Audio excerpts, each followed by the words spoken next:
नमस्कार. Fast and best हवामान अंदाज या यूट्यूब चॅनलमध्ये मी दादा सुगाने आपले सर्वांचे स्वागत करत आहे. येत्या 24 तासातील हवामान अंदाज पाहूया.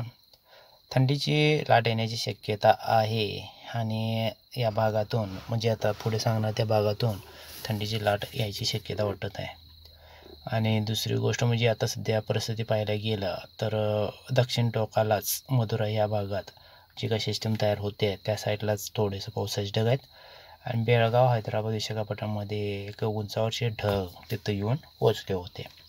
सध्या परिस्थिती पाहायला गेलं तर नाशिक म्हणजे संपूर्ण महाराष्ट्रामध्ये गारठ्याचं वातावरण झालेलं आहे. थंड वाढत चाललेली आहे आणि मुंबई साईडला थोडीशी ढगाळ हवामान परिस्थिती निर्माण झालेली आहे.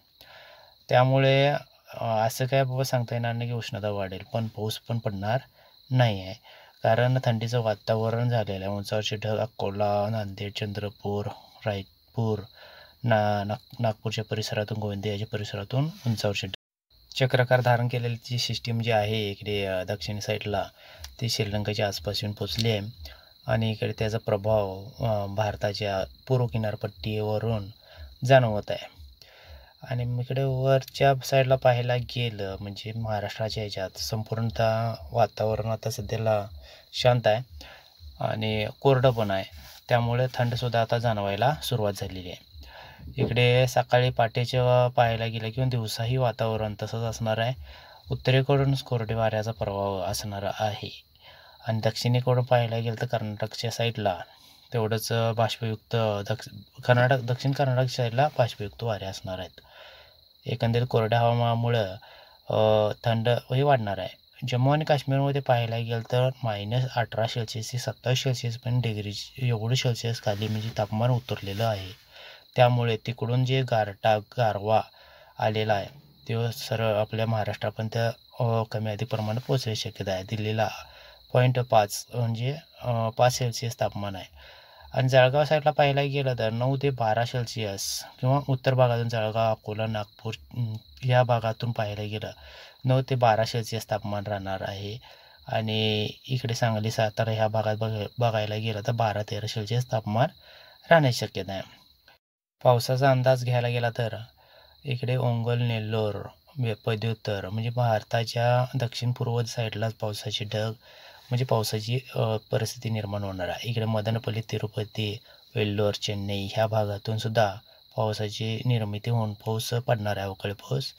चॅनल सबस्क्राईब करून घ्या नवीन असाल तर. आणि ओंगोल, विजयवाडा, महेंद्रवरम ह्या भागातून सुद्धा पावसाची हजेरी राखणार आहे. एकंदरीत पाहायला गेलं 24 तासामध्ये तेवढी काय परिस्थिती पावसाची इकडे महाराष्ट्राकडे नाही आहे. महाराष्ट्रात संपूर्ण कोरडं व कर्नाटकातसुद्धा साधारण कोरडं हवामान राहणार आहे. आणि 4-5 म्हणजे 48 तासानंतर थोडीशी प्रगती होईल. विशाखापट्टणम ह्या भागातून ब्रह्मपूरपर्यंत पावसाची शक्यता वाढत जाणार आहे. आणि चिकमंगळूर, कर्नाटकच्या काही भागातून ढगाळ हवामान परिस्थिती व्हायला सुरुवात होणार आहे.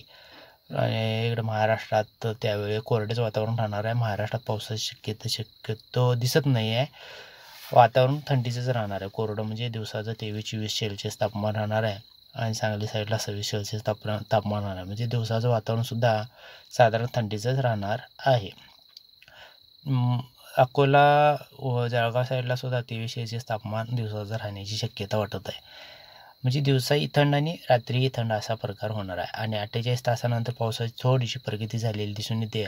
रायपूर, कोरबा आणि जगदलपूर ह्या भागातून रामगुंडम म्हणजे आपल्या तेलंगणा साईडला पावसाची शक्यता वाढत चालली आहे. भुवनेश्वर परिसरातून विशाखापट्टणम, भुवनेश्वर परिसरातून मुसळधार पावसाची शक्यता झालेली आहे. विजयवाडा ह्या भागातून म्हणजे पाऊस थोडा वाढत चाललेला आहे. पण ही सिस्टीम जर तसेच टिकून राहिली आणि इकडे महाराष्ट्रात दिशेने आली तर पाऊस चांगला होण्याची शक्यता आहे. अशी आशा करूया. धन्यवाद.